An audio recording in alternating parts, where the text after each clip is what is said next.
May it please the court, Matthew Zorn for petitioners. I'd like to reserve 5 minutes of my time for rebuttal. The correct result in this case is to hold DEA's denial of the rescheduling petition at issue to be unlawful, to set it aside, and to direct DEA to send the petition to FDA to get its recommendations as the statute prescribes. I structured my remarks today rather simply. 1, why do we win? And 2, why does the agency lose? As to why do we win, I've structured that in the form of a law school exam answer. What is the issue? What is the rule? What is the application of the rule? What is the conclusion? The issue here comes from our rescheduling petition. We contend that psilocybin should be rescheduled to Schedule 2 because it has a currently accepted medical use with severe restrictions. Why? Because it is an advanced stage developmental drug for which clinical evidence shows it can be safe and efficacious.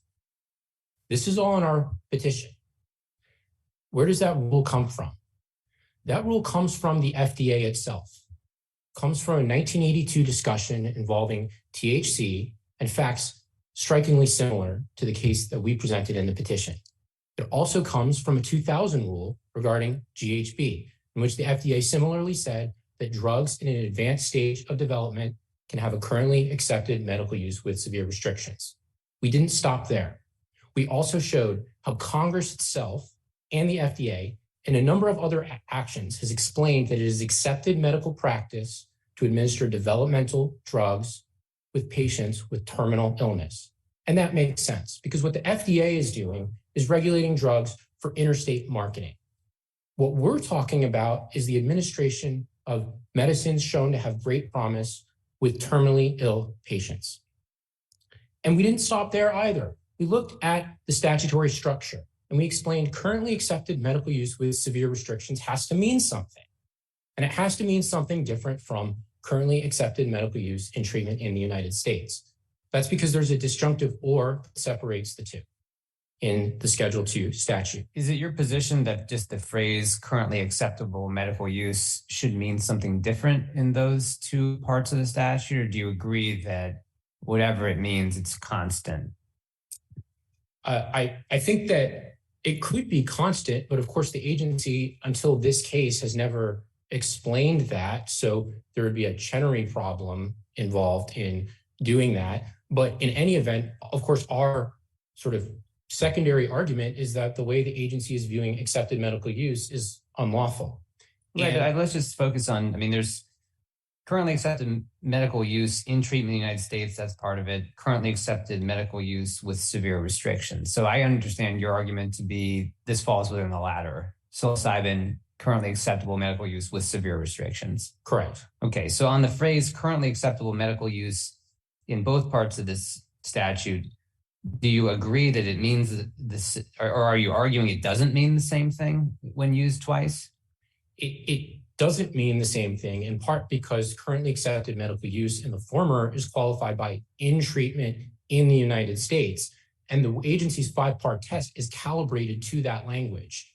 And we see this in the past agency action. We see this in the 1989 rule. We see this in the 1992 rule. The 5-part test that the agency has developed is not currently accepted medical use. It's in treatment in the United States. So my answer is perhaps the two things can mean the same thing, but if they do mean the same thing, then the agency's action is still unlawful because it shows why the 5-part test is wrong. Right, well, the two phrases as a whole don't mean the same thing. That's obvious. But the phrases within them contain 4 common words, right? Currently accepted medical use. And I'm just trying to figure out if you have an objection to that part of the phrase being defined identically. I do not. I do have objection to treating them identically with the 5-part test. And my point, and I think what the petition says is, we don't need to speculate what accepted medical use with severe restrictions is, because the agency in charge of making medical and scientific findings under this statute has told us repeatedly. Congress has told us. Everyone has told us one answer, and a law enforcement agency has come in and said something else. And we know that that's wrong under Gonzalez versus Oregon. The Supreme Court's already answered this question. And I think there's something really important that I want the court to know about the petition we submitted, because it doesn't come through in the briefing quite clearly. There's a notion, I think, in the briefing that we didn't apply this rule by submitting evidence. whether according to the 5-part test or not. That is absolutely not true. In the front page of the petition, when we show Exhibit B, we attach a paper called the Johnson paper. The Johnson paper, and this is in the record, if we turn to page excerpts of record 27, the Johnson paper is entitled The Abuse Potential of Medical Psilocybin According to the 8 Factors of the Controlled Substances Act. This is a paper that has 10 pages worth of citations, cites clinical research of all varieties, including evidence that would meet the 5-part test in spades. This wasn't incorporated by reference into the petition. I mailed the petition to DEA. So your position is you didn't have to file a letter that went through each factor in the way that the government seems to have wanted you to do.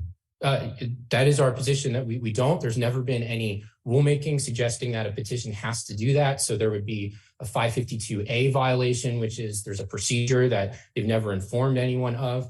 And frankly, that's not even what FDA does. This paper is exactly what FDA does. It's according to the 8 factors of the statute. And we sent them this paper. Okay, let's talk about FDA. So you filed this, your position here is they should have referred this to FDA? Correct. That is from the normal 2 case. That's the remedy. Where are you getting that in the statute?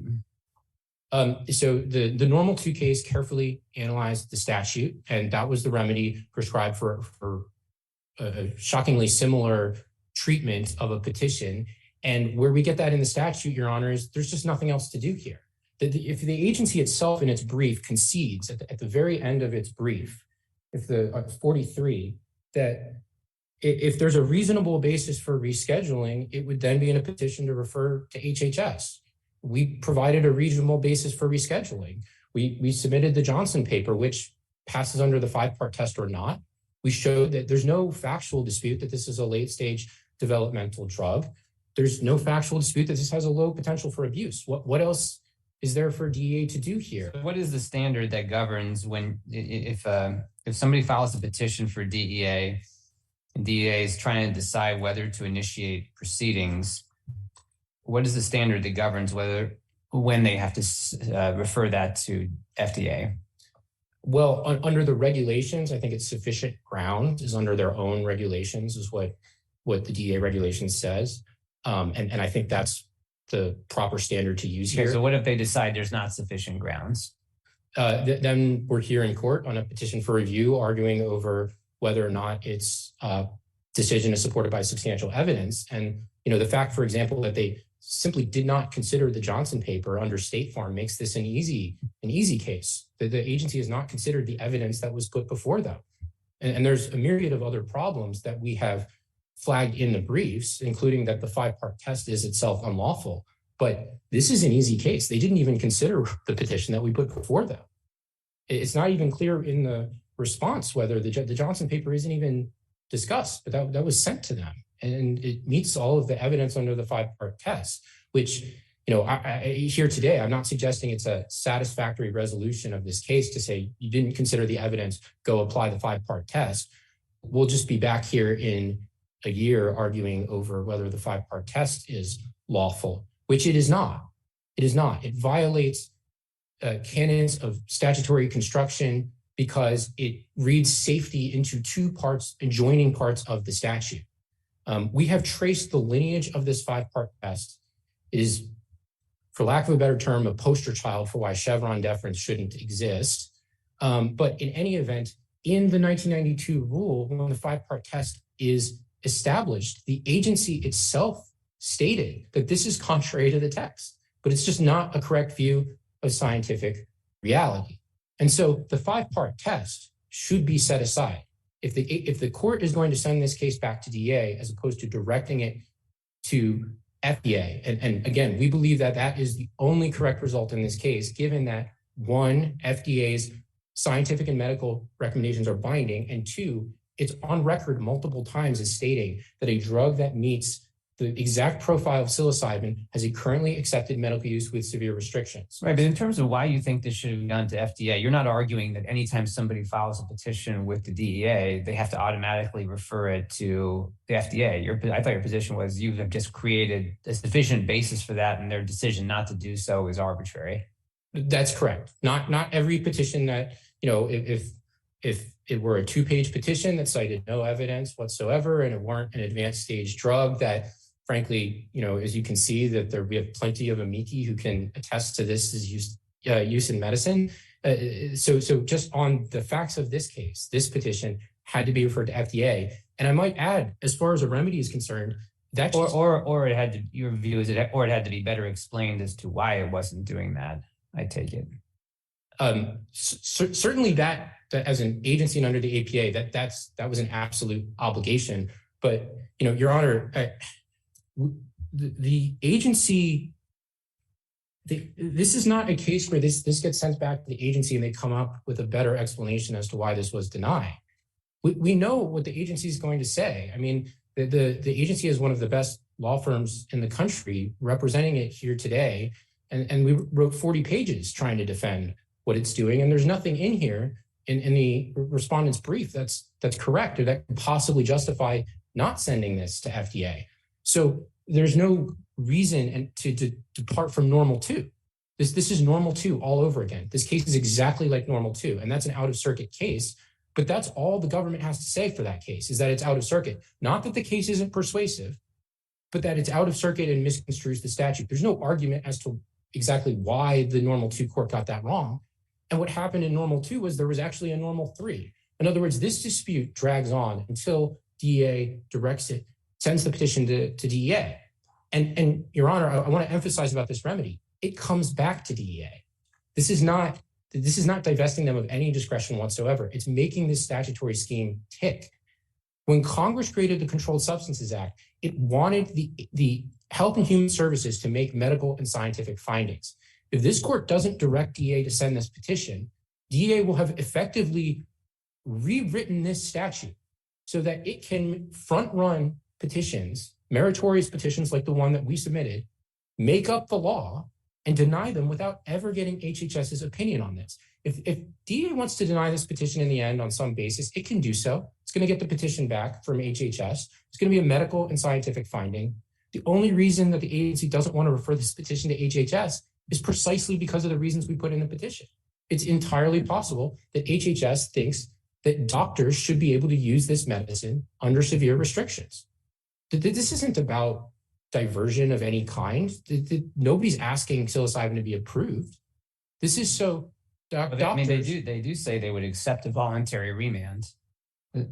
They would accept a voluntary remand. They haven't moved for a voluntary remand, and I have a lot to say about the voluntary remand. I think it's, to some extent, Your Honor, like administrative reconsideration. There's actually no jurisprudential foundation for this. It starts from a 1941 Third Circuit case. There's nothing in the APA. But I think, the shortest path through that is Judge Kavanaugh's opinion in the Limnia case, which says that unless the agency has said it's going to reconsider the decision under review, then there's no basis for a remand. The agency here hasn't said that they're going to reconsider this decision. They said, well, we would accept the voluntary remand if petitioners submitted additional evidence, which would be a different petition, to be a different agency action. And again, Your Honor, they didn't even look at the evidence we submitted with the first petition. I don't see why you'd object to having the opportunity to present more evidence. Well, there's no more evidence to provide. The Johnson paper is one of the leading papers in the field. It has 10 pages of citations. It cites almost 5 clinical studies. If this evidence isn't sufficient, there's no quantum of evidence that would be sufficient. And again, Your Honor, this will be my final remark before passing the baton, but Your Honor, the statute tells them where to look if they're interested in more evidence. It's not us. It's FDA. This is what Congress wanted. Congress did not want a voluntary remand so that DEA could get more evidence. The statute is absolutely clear. And so I would invite the court to give DEA exactly substantively what it's asking for. If it wants more clinical evidence, if what we submitted isn't enough, then it should be asking FDA. There's no genuine dispute in this case that we presented a reasonable basis that FDA would conclude that there is a currently accepted medical use with severe restrictions because we went to past actions which were no different, and we applied that precedent here. And there's nowhere in the agency's brief will you see a refutation of that. They don't discuss the 1982 rule. They don't discuss the FDA's position on what this statutory phrase means. And it can't possibly be the case that DEA has interpretive prowess over FDA, over what that phrase means in light of Gonzalez versus Oregon. And that's binding what Gonzalez versus Oregon says. So there's no rule of interpretation in which FDA's view of what this statute means takes a back seat to what the agency means. And since we presented a reasonable basis, according to the agency's own paragraph at the end, the place this should be remanded to is HHS, not the agency. The Johnson paper is more evidence than anyone could ever want to submit. Thank you, Your Honor. Thank you.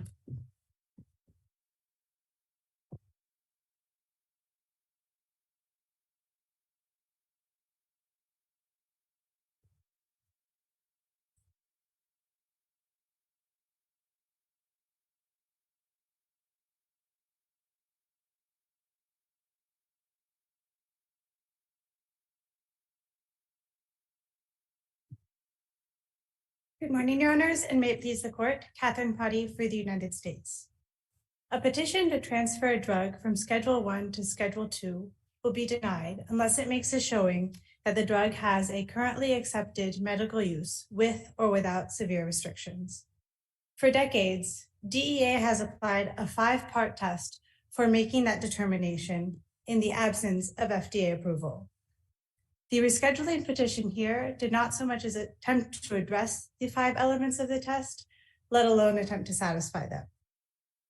Confronted with the absence of any showing that the elements of the test were satisfied, DEA explained that therefore a prerequisite to transfer would be a determination by FDA that the drug has an accepted medical use. Well, that you're reading a lot into what's essentially 2 sentences of explanation for denying the petition, right? The petition, the letter basically says a prerequisite is FDA determining that this has a currently accepted medical use. I don't even think that is a prerequisite, right? Well, the reason the letter is written this way, Your Honor, is because it was responding to the arguments presented in the petition. Petitioners, for reasons best known to them, framed their rescheduling petition in terms of FDA designations and where a drug is in FDA's clinical testing process. And so responding to this argument concerning FDA designations well short of FDA approval, DEA said that's not good enough. DEA did invoke the 5-part test in its denial letter, and that there's no engagement with the substance of the petitioner's arguments here. Well, there's no argument in the petition that is it corresponds to the test that DEA has applied for decades and that has been repeatedly upheld by the court. Even this letter doesn't say that. Your brief says that, right? But I don't even see how you could read that into the letter. So I do think the letter does respond to this argument about FDA designations and FDA approvals because that is how the petition is framed, and that is also how their brief is framed. It is all in terms of the FDA investigational drug process. Of course, if the court does determine that it is unable to adequately discern the agency's reasoning on the basis of the denial letter, then it would be appropriate to remand so that the agency could more robustly articulate its position.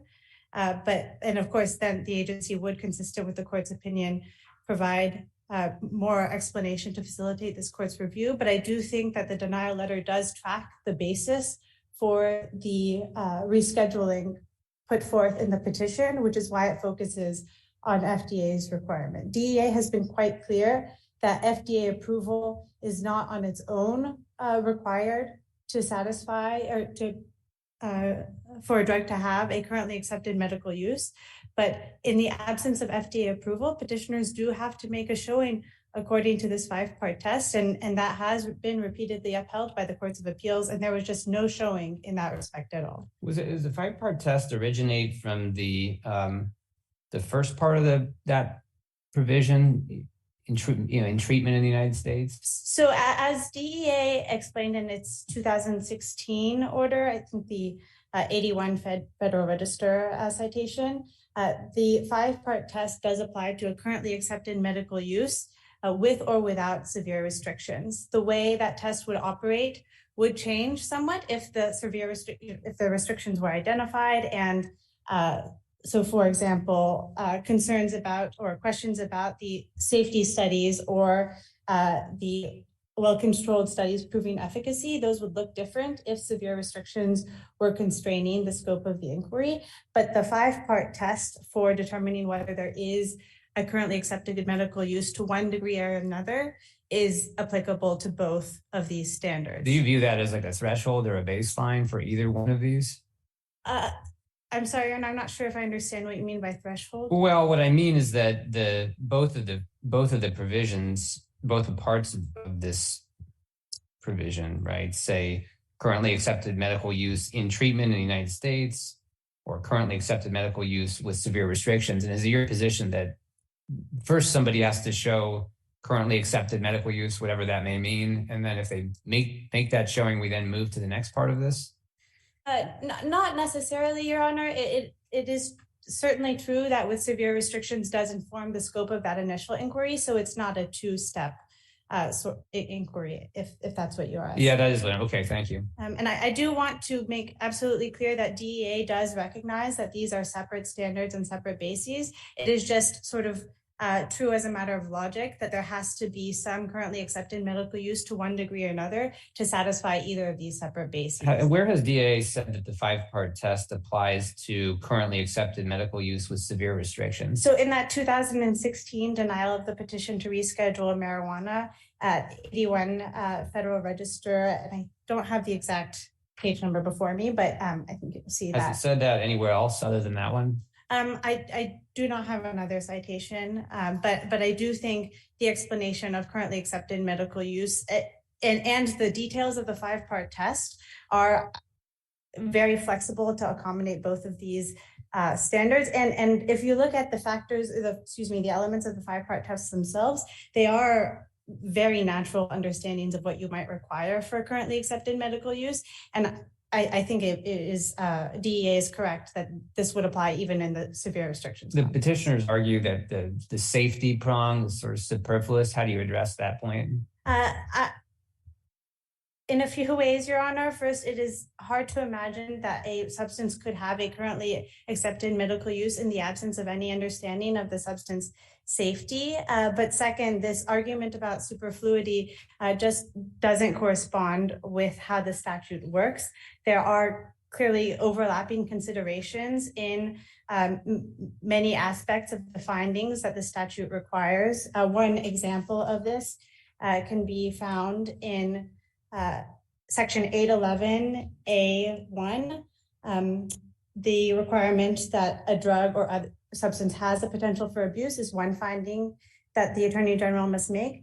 And then second are the findings set forth in the various schedules in 812. And each of those various schedules also includes some determination of abuse. So it is just clear in the statute that there is overlap. There are overlaps in the factors listed under 811C, and it is just not true that the consideration of safety in currently accepted medical use would be an unreasonable interpretation of that phrase.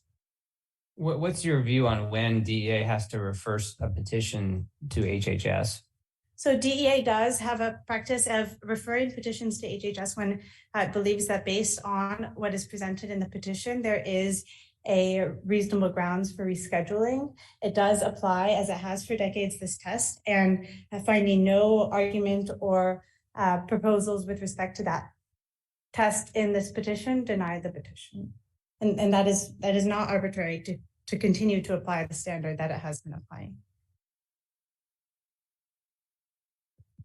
It is possible, of course, that there might be some drugs in later stages of the investigational new drug process that do satisfy the elements of the test, but a petition really does have to make a showing that this is so, and that is something that this petition did not do. Right, although there's no explanation provided for why it didn't. Well, so I do think that the explanation provided in the denial letter tracked exactly the nature of the arguments in the petition, which really was this focus on FDA. But again, there is the option to remand for a more robust explanation from the agency. I will say a word on the proposal for a voluntary remand. That is simply the agency's proposal for a more cooperative approach, working with petitioners on submitting material and making the case according to DEA's 5-part test. The agency does recognize petitioners' interest in a quick turnaround and expects that this sort of process would be more expeditious than some of the alternatives they propose, including a remand under Chenery for the agency to articulate more explanation under this petition as it stands. But of course, all of these options are available to the court. If there are no further questions, we ask this court to deny the petition. Thank you.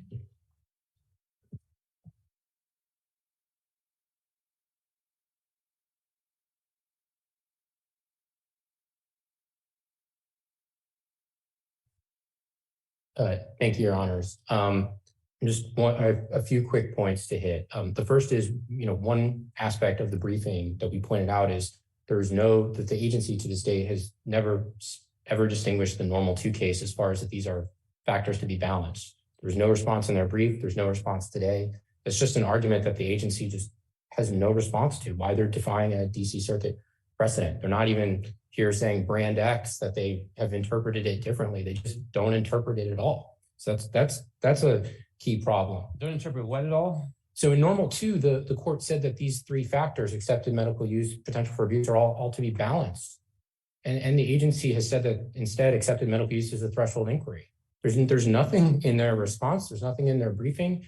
And yes, over time in the Federal Register, they've said otherwise, but they never explained why. Well, I think your opposing counsel said you're arguing currently acceptable medical use with severe restrictions. I thought what she was saying was that the latter would inform the former here.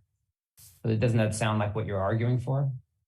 But my point is that these factors need to all be balanced against each other, and they're treating accepted medical. At least the stated basis for denying the petition was it didn't meet the threshold of accepted medical use.